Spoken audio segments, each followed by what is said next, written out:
Thanks, Jen. Hi, I'm Katie Krater, and on today's What's Up With That, we'll be asking ourselves, is teaching accurate history enough? Let's begin by exploring new culturally relevant ways to keep it real with today's diverse student body. The materials used in schools as recent as 2005 have hints of racism, white privilege, inaccuracies. Here's an excerpt from American Heritage's Junior Library Collection, The French and Indian Wars by Frances Russell. Mary was allowed to keep her baby, but the boys were taken away and she never saw them again. Escape was perilous.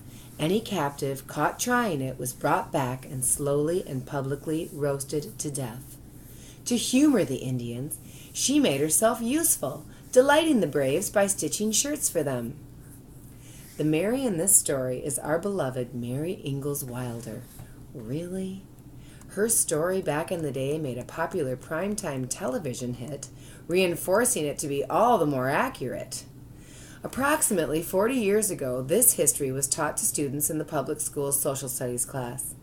The book is full of pictures and sketches of inaccuracies depicting the white man as the discoverer of the unknown land, a rather heroic sort, and the Indians as the savage that terrorized the white man's woman and child while dangling scalps from the heads of their muskets. I ask myself, really? This is better known as propaganda. Today's students are taught about American history using the Rand McNally Atlas of American History. The book uses facts, no photos, and talks about the exploration and development of America. If you look out to your classroom and see students that do not speak English, is this information fitting? I see non-English speaking students drifting off all day long as teachers hammer away at teaching our government branches, science experiments, graphing. Even directions during physical education are unclear and misunderstood, causing laughter from peers. How are today's teachers going to effectively reach immigrant students? Teachers, it is time to figure it out, because they are here to stay. And as Renee reported earlier, immigrant and non-English speaking students are on their way to your classroom.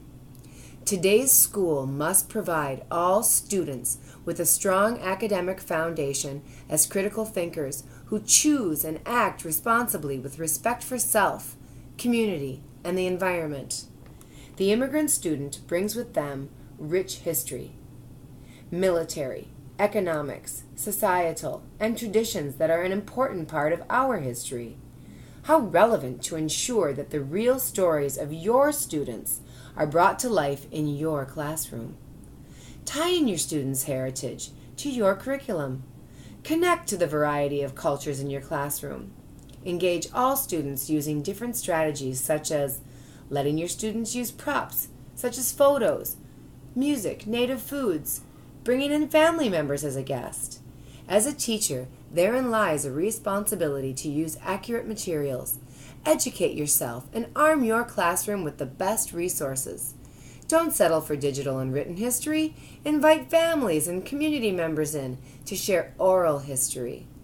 Join us next week in What's Up With That, when we take an out-of-this-world look at culinary differences inside the classroom.